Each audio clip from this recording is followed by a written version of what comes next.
सदगुरु ने कहा है, राह बिचारी क्या करे, जो पंथी न चले विचार, आपन मार्ग छोड़ के फिरे उजार उजार। रास्ते की कोई गलती नहीं है अगर पंथी संभल कर नहीं चलता। राह बिचारी क्या करे, रास्ते बिचारी का क्या दोष, जो पंथी न चले विचार, राहगीर ही ठीक ठाक नहीं चलता। आपन मार्ग छोड़ के फिरे उजार उजार, अच्छा रास्ता को छोड़ करके उजार में खाई खंदक में चलता है, कांटे कंकड़ में चलता है, तो रास्ते का क्या दोष है। हम सब कबीरपंथी हैं। कबीरपंथ के ज्ञान में कोई कमी नहीं है, कोई खामी नहीं है।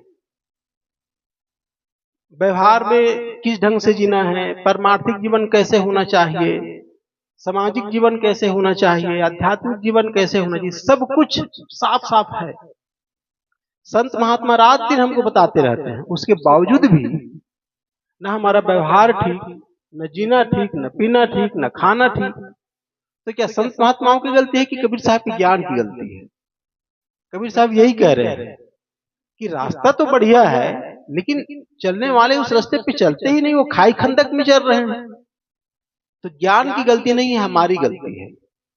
हम सबको ना अपने अपने जीवन को देखना है, हमारा जीवन सही दिशा में जा रहा है कि गलत दिशा में जा रहा है। अगर मेरे जीवन में दुख है, किसी प्रकार का कोई भी दुख है ना, तो मतलब दिशा सही नहीं है, कहीं न कहीं खामी है। मेरे सोचने में गलती है, बोलने में गलती है, व्यवहार में गलती, कहीं न कहीं खामी है। चाहे वो शारीरिक दुख हो चाहे मानसिक दुख हो। शारीरिक दुख भी हो तो खान पान में कुछ गलती होगी। दुख है इसका मतलब समझिए कहीं न कहीं मेरे आचार व्यवहार में गलती है, तभी मैं दुखी हूं, सोचने में गलती। घर परिवार में हम लोगों का जाना होता है अनेक घरों में, तो सभी घरों की वही दिक्कत, सास का बहू से नहीं जम रहा है, बहू का सास से नहीं जम रहा है, बाप का बेटे से, बेटे का बाप से तालमेल ही नहीं। तू चलेगी डाल डाल तो मैं चलूंगी पात पात। जब ऐसी भावना है तो कहां से सुख मिलेगा भाई। धन की कोई कमी नहीं है, मकान की कोई कमी नहीं है, बस प्रेम का अभाव, विचारों का तालमेल। तो विचार को अगर मैं सामंजस्य नहीं कर पाता, तालमेल नहीं कर पाता, तो गलती तो मेरी है ना भाई। हाँ, जैसे मेरे पास एक कार हो, स्कूटर हो, उसको मुझे कोई कहे यहां से वहां जाओ, तो वही व्यक्ति ले जा सकता है जिसको चलाना आए, है ना। जिसको चलाना नहीं आता वो तो जा नहीं सकता। तो हम लोग कार, स्कूटर, मोटरसाइकिल सबको बढ़िया ढंग से चला लेते हैं, लेकिन जीवन को चला नहीं पाते, शरीर को चला नहीं पाते, वही हमारी गलती होती है। जीवन को चलाने का मतलब है ढंग का जीवन जी पाना। चार लोगों के बीच में ठीक से मैं अपना व्यवहार निभा पाता हूं कि नहीं। कहीं अगर अहंकार है मेरे स्वभाव में, बैर विरोध है, चालाकी है, विश्वासघातपन है, धोखाधड़ी है मेरे व्यवहार में, तो समझो मैं जीवन को ठीक से जी नहीं पा रहा हूं। स्कूटर चलाना बहुत सरल बात है, लेकिन जीवन को चलाना, व्यवहार को चलाना, परिवार को चलाना, समाज को चलाना इतना आसान नहीं होता है। तो संतों के ज्ञान में कोई कमी नहीं, कोई कमजोरी नहीं, लेकिन चलने वाला ही ठीक से नहीं चल पाता, तो उसमें गुरु का, संतों का कोई दोष नहीं है। देवी देवता, भूत प्रेत, मरी मसान, जिंद चुड़ैल, कबीर पंथ के सिद्धांत में बिल्कुल नहीं है, कहीं भूत प्रेत नहीं होता। मरी मसान से डरने की कोई जरूरत नहीं है, लेकिन हर कबीरपंथी डरता है। वो लोग साफ साफ कहते हैं, संतों की बात अलग है भाई, आप लोग सन्यासी, हम लोग घर गृहस्थी वाले, हमको सब मानना पड़ता है। भूत प्रेत भी मानते हैं, जादू टोना भी मानते हैं, बैगा गुनिया सब मानते हैं।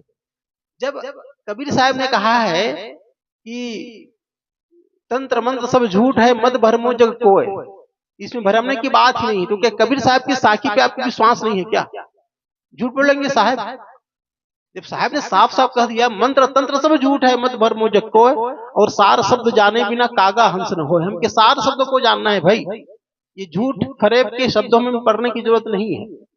हम लोगों की मानसिकता का अध्ययन नहीं होता। अधिकतम जो भयभीत होते हैं ना, वो मानसिक रूप से कमजोर होते हैं, सुन सुन के दिमाग में भरे रहते हैं। जैसे भूत प्रेत आपने देखा नहीं है, लेकिन भूत के बारे में चित्र आपके दिमाग में बैठा हुआ है। भूत फलाना ढंग का होता है, प्रेत ऐसा होता है, साड़ी पहने रहती है सफेद वाला, आंख थोड़ा से सफेद सफेद बना रहता है, लंबी सी रहती है, बाल बिखरा हुआ, ऐसा एक चित्र हमारे दिमाग में रहता है।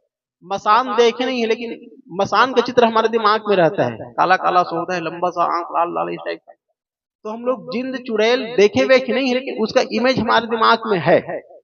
अब सुन सुन के उसके बाद हम रात में कहीं गए, अब रात में अंधेरा तो होता ही है, चीजें साफ साफ नहीं दिखती, तो किसी चीज में डाउट हुआ ना, तो जो भीतर में चित्र भरा हुआ है वो बाहर अंकित होता है। हाँ, तो ये भूत है, ये प्रेत है, ये मसान देखे कभी नहीं है, लेकिन जो भीतर में चित्र अंकित है ना, वही बाहर प्रस्फुटित होता है, वो बाहर हमको दिखाई देता है। तो ऐसे ही भूत प्रेत है। मैं हजारों लोगों से पूछ चुका हूँ, आपने कभी भूत को देखा है, प्रेत को देखा है? तो बोलते हैं कि नहीं देखे हैं, लेकिन डरते सब है। क्यों? क्योंकि वही सुन के दिमाग में भरा हुआ है। तो इस चीज को ना संतों के पास आकर के ठीक से ऑपरेशन करने की जरूरत है। थोड़ा सा दुख है, बस बैगा के पास जाना, दुनिया के पास जाना, वो तो सोचते नहीं भाई, हम लोग सोचते नहीं ठीक से। डर हुआ तो बस कहीं अनहोनी ना हो जाए, तो अनहोनी के डर से हम लोग डरते रहते हैं। तो कबीर साहब का जो ज्ञान है ना, वो खरा खरा है। कबीर साहब की ज्ञान को सही ढंग से समझने की जरूरत है। इसीलिए साहब ने कहा कि पंथी न चले विचार। मेरे ज्ञान में कोई कमी नहीं है, लेकिन हम लोग विचार के नहीं चलते ना, हमें साहब के सिद्धांतों पे भरोसा ही नहीं रहता। कहते हैं कि संत की बात अलग है, भाई आप लोग फकीर होते हैं, घर द्वार छोड़े हुए, हम लोग तो घर गृहस्थी वाले हैं, हमको सब कुछ मानना पड़ता है। ऐसी कोई बात नहीं, आप सत्य को समझे नहीं है। जिस दिन सत्य को आप समझ लेंगे ना, ये सब अपने आप दूर हो जाएगा, अपने आप दूर हो जाएगा। इसलिए हर संत की बात को गहराई से समझना है, और जो मैं समझता हूं ना, उसको घर में भी शेयर करना है। हमारी सबसे बड़ी गलती यह है कि हम जो समझते हैं ना, घर में कभी चर्चा तक नहीं करते। व्यवहारिक चर्चा होती है, खेती बाड़ी की चर्चा होती है, धन दौलत की चर्चा होती है, लेकिन जो सही ज्ञान है ना, उसकी हम लोग चर्चा ही नहीं करते बाल बच्चों पे। और हम तो ज्ञानी हो गए, ज्ञान की बातों को जान लिए, हमारे परिवार के किसी और को ज्ञान का जानकारी ही नहीं रहती, वो जहां के तहां रहता है। तो कोई देवी भी पूज रहा है, कोई गणेश पूज रहा है, दुर्गा पूज रहा है, सब कुछ चलता रहता है, क्योंकि उनको अपने साथ ज्ञान की जगह पे ले ही नहीं जाते ना। जो कबीरपंथी है ना, अपने जो मेन आश्रम है उसको जरूर ले जाना चाहिए। अगर इलाहाबाद वाले साहब से जुड़े हैं तो जरूर इलाहाबाद अपने बाल बच्चों को ले जाना चाहिए। देखने का एक प्रभाव पड़ता है मन पे, हम लोग कभी ले ही नहीं जाते। जो दामाखेड़ा से जुड़े हैं, दामाखेड़ा जरूर जाना चाहिए, बुरहानपुर से जुड़े हैं, वहां जरूर जाना चाहिए। ओम शांति में देखे होंगे, माउंट आबू बिल्कुल ले जाते हैं, जो जुड़ते हैं ना माउंट आबू बिल्कुल ले ही जाते हैं। और जो जो मानने वाले होते हैं अपने अपने मेन संस्थानों में, उसका एक प्रभाव पड़ता है देखने से। हम लोग बस भीतर से माने यहाँ कबीरपंथी बस हैं, न कभी सत्संग में जाएंगे, न गुरु स्थान में जाएंगे, तो उसका प्रभाव नहीं पड़ पाता। इसलिए हम जो जानते हैं ना, उसको अपने बच्चों में शेयर करने की जरूरत है। दूसरी पीढ़ी में हमारी बातें जाए, ये एकदम जरूरी है। आजकल घर का एक मुखिया बस जानता है ज्ञान की बात को, बाकी को कोई मतलब नहीं। वो जहां जी रहा है, इसे न तो खाना ठीक होता है, न पीना ठीक होता है। अभी साहब कह रहे थे दारू वारू के बारे में, इतना प्रचलन है, न कबीरपंथी वहां लगता है, न रामापंथी लगता है, सब पीने वाले हैं। दुख में भी पी रहे हैं, सुख में भी पी रहे हैं। दुख का दिन आए तो बोलते हैं भाई गम भुलाने के लिए पी रहे हैं, पीते हैं गम भुलाने को, और सुख आए तो आनंद के लिए पी रहे हैं, मस्ती के लिए। हर चीज में दारू हो गया है। आश्चर्य होता है, पहले कोई सोच नहीं सकता था कि कोई शमशान में जाए तो दारू पी के जाए, और अब धड़ल्ले से जाते, मतलब एक स्वाभाविक है। बोलते हैं दारू के विरोध में बोलोगे ना, साहब दारू बोलो क्यों बोलते हैं, वो तो आजकल जनरल हो गया है, स्वाभाविक होता है दारू। तो खाना ठीक करना है हमको, पीना ठीक करना है, अपने स्वभाव को सुधारना है, अपने समाज को सुधारना है। ये दायित्व हम सबका है। शासन का कोई दारोमदार नहीं है, उनको धन चाहिए, सत्ता चाहिए, इसके अलावा उनको नैतिकता का ह्रास हो रहा है, संस्कृति नष्ट हो रही है, कोई मतलब नहीं उनको पैसा चाहिए जहां से आ जाए। लोगों का चारित्रिक खनन कैसे हो रहा है, संस्कृति कहाँ जा रही, कोई मतलब नहीं उनको। अगर सोचते तो कभी कोई सोच ही नहीं सकता था कि गांव गांव में दारू पी के गांव गांव में सब हो। कोरोना काल में सब कुछ बंद हो गया था, दारू घर पहुंच सेवा हो गया था, सोच लो। अब जिस राज्य में सबसे बड़ा इनकम दारू हो, उनके पास और कोई साधन नहीं है। अब उनकी मानसिकता को आप देख सकते हैं। तो उनको हमारे बारे में कोई चिंता नहीं है। चिंता हमें खुद रखना है, अपने शरीर का, अपने घर का, परिवार का, समाज का, देश का। इसलिए साहब ने कहा, राह विचारी क्या करे जो पंथी न चले विचार, रास्ते का क्या दोष है जो चलने वाला ठीक ठाक नहीं चलता। इतना कबीर साहब का स्वच्छ ज्ञान, सुंदर ज्ञान हम सबके बीच है, उसके बाद भी खाई खंडक में कूद कूद के चल रहे हैं। इसलिए अंधविश्वास, भ्रम, टोना टोटका ये सब को दूर कर कबीर साहब की जो सच्चा सिद्धांत है, सच्चा ज्ञान है, इसको सुनने की जरूरत है। सुने और पालन करें, तभी हम सबका कल्याण होगा। अपनी वाणी को यहीं पर विराम देता हूँ। बोलिए सदगुरुदेव की जय। साहेब बंदगी साहेब।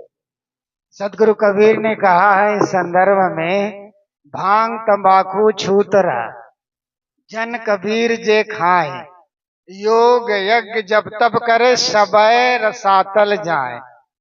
भांग तंबाकू छूतरा, ये भांग तंबाकू शराब जितने नशे की चीज है, साहब कहते हैं ये अशुद्ध है, स्वास्थ्य के लिए लाभदायक नहीं है। इसलिए कबीर साहब कहते हैं जन कबीर जे खाए, ऐ संसार के लोगों इसको खाओ पियो मत।